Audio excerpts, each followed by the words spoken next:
Hello everyone and welcome to the Game Engine programming series where we write a game engine from scratch.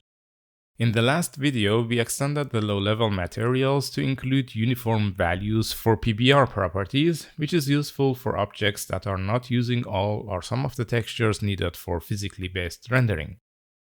We also added the geometry component for game entities, and we are going to start this video with using the geometry component to create render items instead of doing it manually. Here in testrenderer.cpp, we include the geometry component header. This is the internal header which declares a function that can get us a list of all render item IDs in the scene. We only need to update this list when we add or remove geometry to or from the scene, which we are not doing in the test application. So we can cache the IDs in this array. We were also loading some old model from way back when we were testing geometry upload to the GPU. I believe that at this point we are quite convinced that our meshes make it to the GPU as they should, so we don't need to have this here anymore. And I deleted the model files as well. I also removed the old getRenderItems function, since we are no longer creating render items in this file.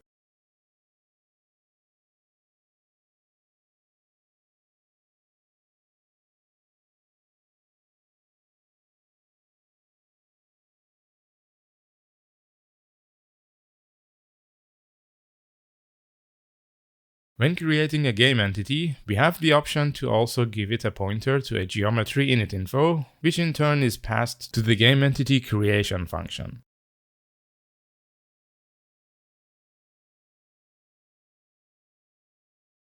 When creating the camera, we pass a null pointer since it doesn't have a geometry.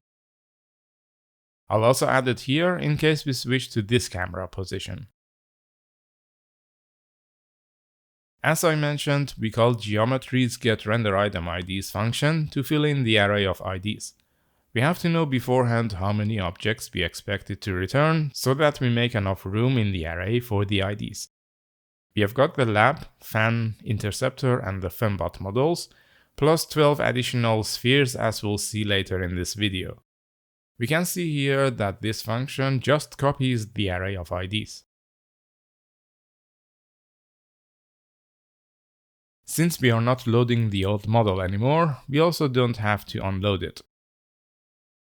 When rendering the scene, we used the renderItemID cache array instead of calling the old function. Thresholds array should have as many elements as there are render items.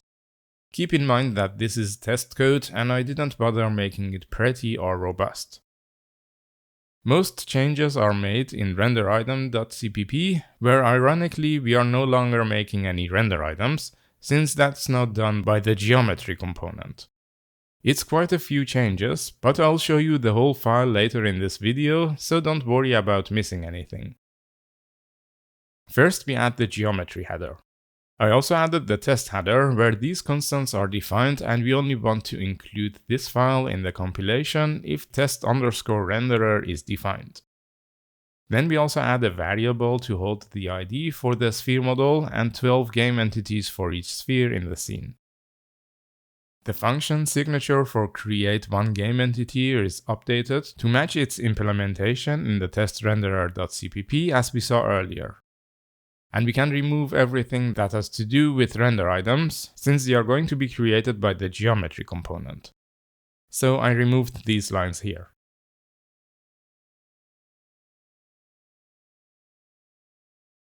We need one material for each sphere. That's because each sphere has different PBR properties. And we don't need this unordered map anymore, because we don't need to keep track of render items. I also refactored these two functions into one. Let me actually show the current code, since this looks too cluttered. So first we had these two functions that were repeating this code up here. It's now one function which is called by these two, specifying only the asset type. Here you see the full signature of createOneGameEntity function. and I did a little code cleanup here. In Create Materials, I added a block that creates one material for each sphere. First, all material IDs are set to invalid ID.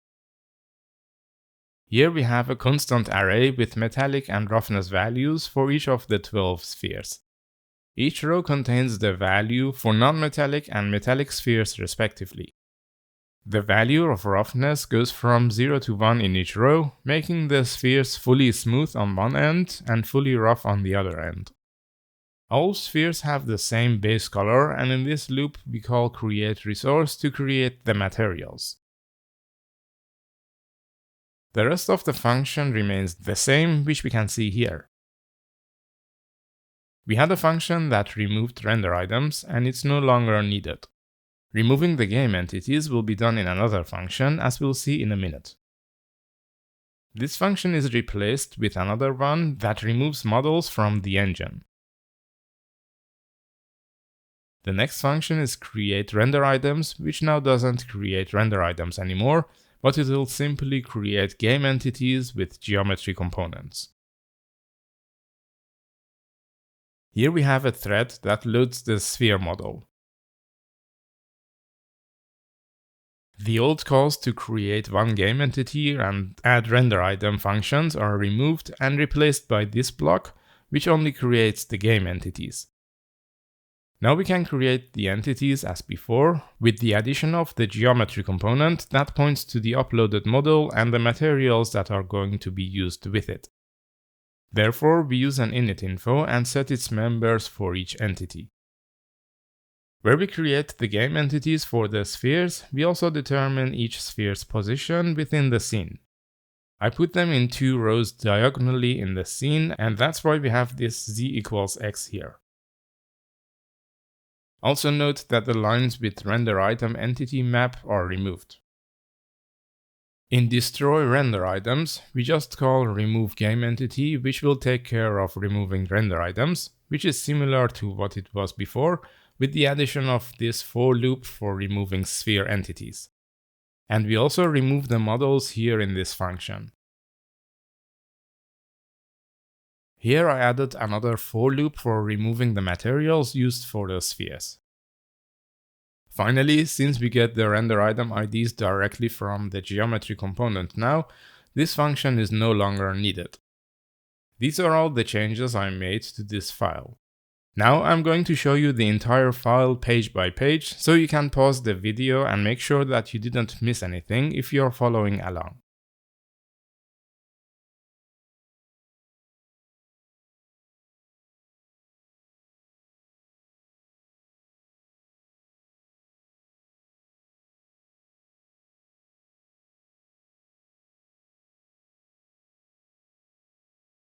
We move to lights.cpp next, where we have a few trivial changes that were made because we renamed this file and changed the parameters of create one game entity function.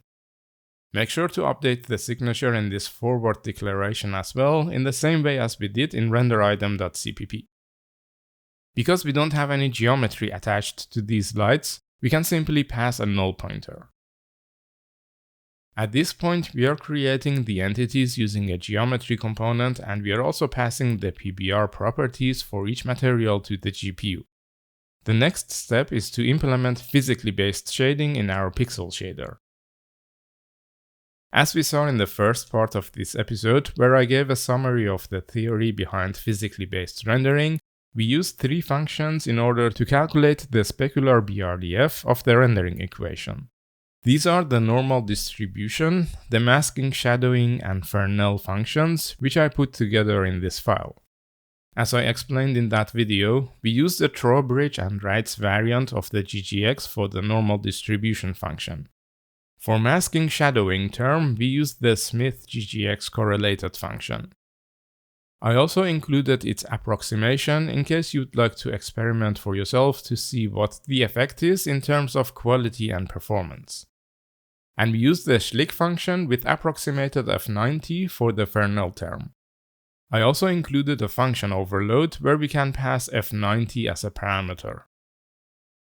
Next is the diffuse BRDF, which is really just 1 over pi. However, there is a more physically accurate but much more expensive diffuse function from Disney's paper that results in slightly better visuals at grazing angles. It's included here as well for the purpose of experimentation. The functions in this file are, as far as I know, the most common in PBR renderers. In fact, I pretty much copied all of these from Unreal Engine. Not because they are different or anything, but I like the comments that point to the original papers which these functions are based on.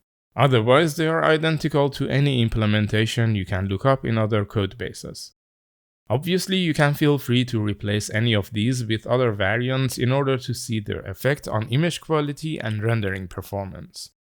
In order to call these functions, we have to include this file as a header in the test shader file. Here I expanded the surface structure to include some common data in order to avoid recalculating them every time. V is the view direction. Diffuse and specular colors are determined from the base color and the metalness of the material. As we saw earlier, metallic objects don't have a diffuse color and non-metals have a constant achromatic specular radiance of about 4%. A2 is the alpha squared term, where alpha equals perceptual roughness squared. So A2 is really the perceptual roughness to the power of 4. NOV is the dot product of the pixel normal and the view direction. This data is gathered in getSurface function, and now instead of hard-coding these values, we get them from the per-object data. Note that we limit the minimum for the perceptual roughness to 0.045 in order to avoid certain artifacts that can happen when the A2 term gets too small. Remember that A2 is the fourth power of the perceptual roughness, which quickly converges to 0 for small roughness values. I can actually show you what happens when we don't do this right now.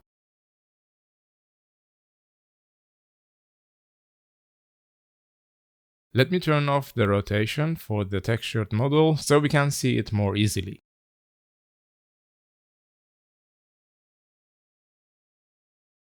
We are lucky here that's barely noticeable, but it can get as bad as blacking out the entire render output, depending on the scene content and the GPU adapter it's running on. However, here we only see these black dots and squares appear if we don't limit the roughness value.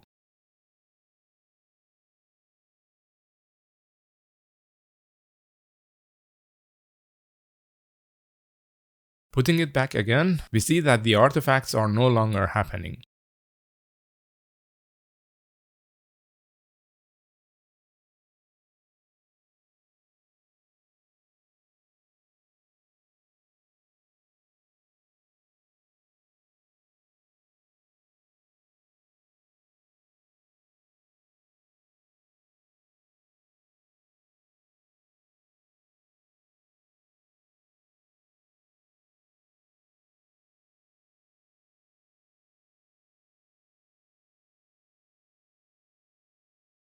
I moved the sample function up here, and it's also no longer using SRV indices variable directly. Instead, we need to pass the descriptor index from which it's going to sample.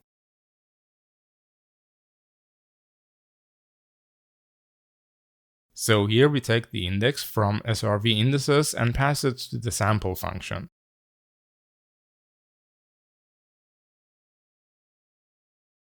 At the end of getSurface function, we can calculate the additional fields in the surface structure. Here you can see that the diffuse color is the same as the base color for non-metallic objects, while it's 0 for metals.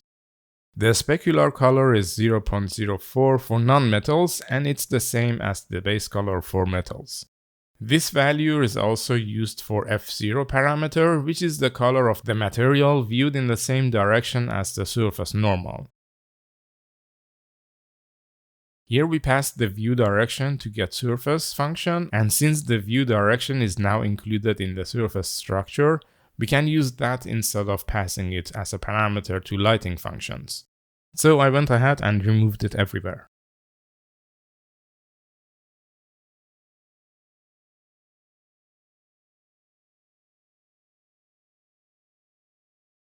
Now the only thing that remains is the Cook-Torrance BRDF function, which I added here, and since it's all new code, we don't have to look for differences.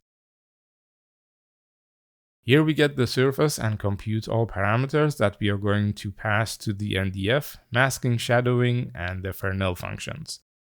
The h variable is the halfway vector, which is a vector halfway between the view direction and the light direction. This is also known as the microsurface normal because it's the normal vector of the microfacets that happen to be oriented in such a way that their normal vector coincides with the halfway vector. We add a small amount to the absolute value of n.v so that's never exactly 0 and won't cause problems in divisions.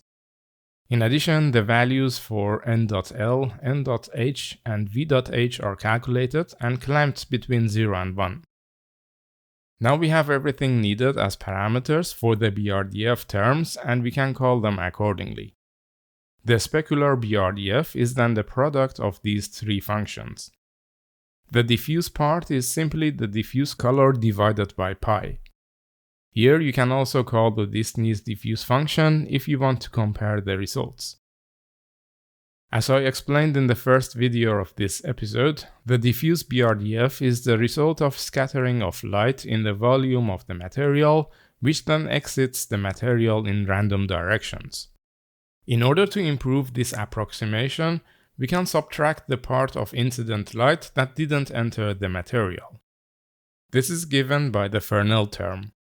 Subtracting it from 1 gives us the remaining light which will contribute to the diffuse part. This is the purpose of the rho variable here. At the end, we add the diffuse and specular parts together and multiply the result by the cosine of the angle between the light vector and the surface normal. In the main lighting function, we can replace the Fung BRDF with the Cook-Torrance BRDF. I left both of the options here and we can toggle between them using conditional compilation. Before returning the calculated pixel color, I randomly multiplied it by pi to make it brighter. We don't use any light units yet, so I don't know how bright a light with an intensity of 1 should appear on screen. I'm sure we'll figure it out in a later video.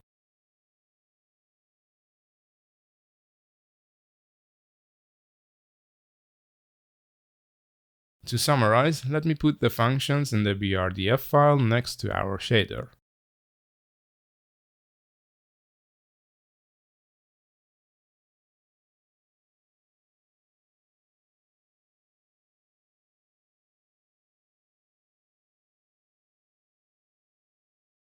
I can also switch to Disney's diffuse function so we can see that it looks pretty much the same.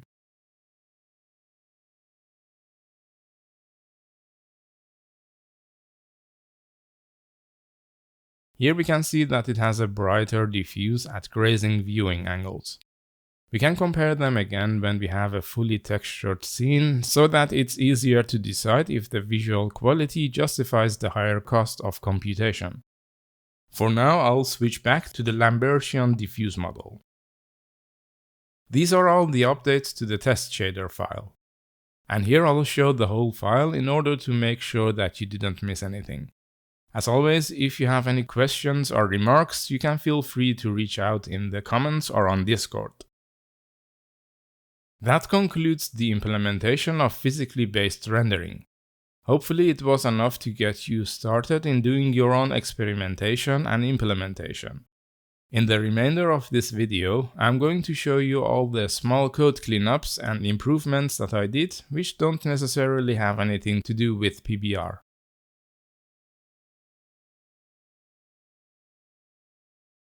First, I had a typo in the file name here, so I renamed it. Its content remains the same. In the transform component, I added a normalization when the orientation is computed.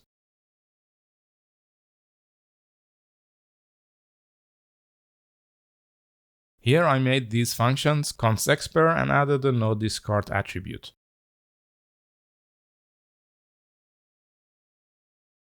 In commonHeaders.h, I removed type info. I don't know why it was there in the first place.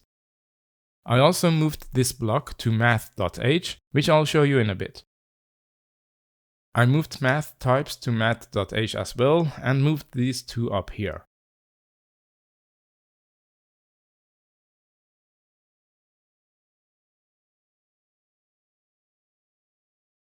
In math.h, we can see the blocks that were removed from common headers. In these assertions, we also make sure that bits is non-zero. Here I added const and constexpr.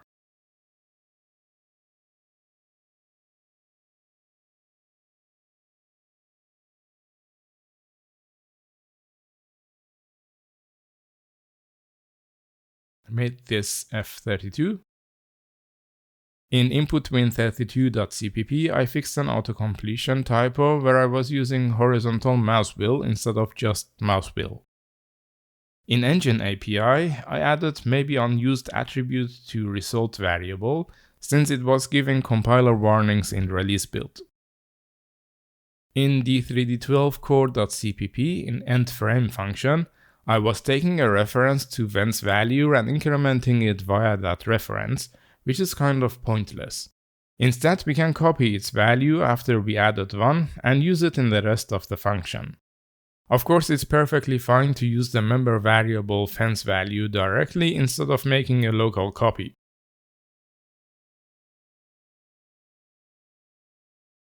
Here I fixed the typo and did a reformatting of the code. We return false if creating a constant buffer fails during initialization of the renderer. That's why I added this new line.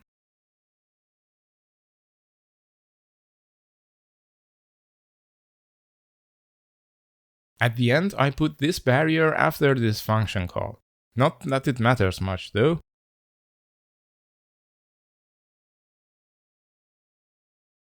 In d3d12 helpers.cpp, I added a flag when creating a committed resource in the createBuffer function. This tells Direct3D to allocate a block of memory without zeroing it. It's a tiny bit faster if you'd want to create a lot of buffers. In d3d12 helpers.h, I increased the maximum number of barriers to 64. I don't think we'll ever need that many though, but it doesn't hurt to have the space. In the light culling CPP file, I only did some code reformatting.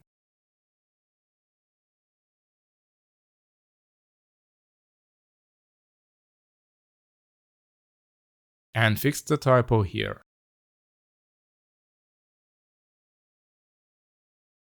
I prefer using explicit types over using auto, so I changed this back.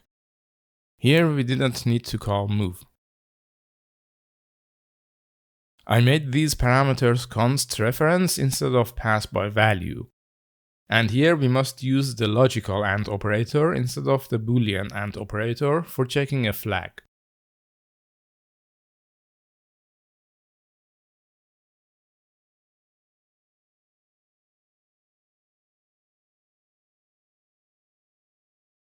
Since compiled shader pointer is already a pointer, it doesn't make sense to take a reference. We just copy the pointer, which is basically the same but less confusing.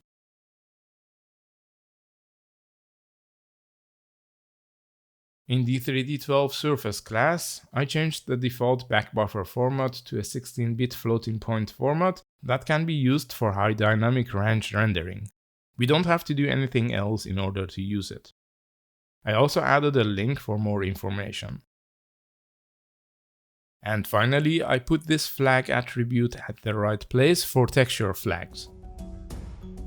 And that's everything I did for this episode of the Game Engine programming series.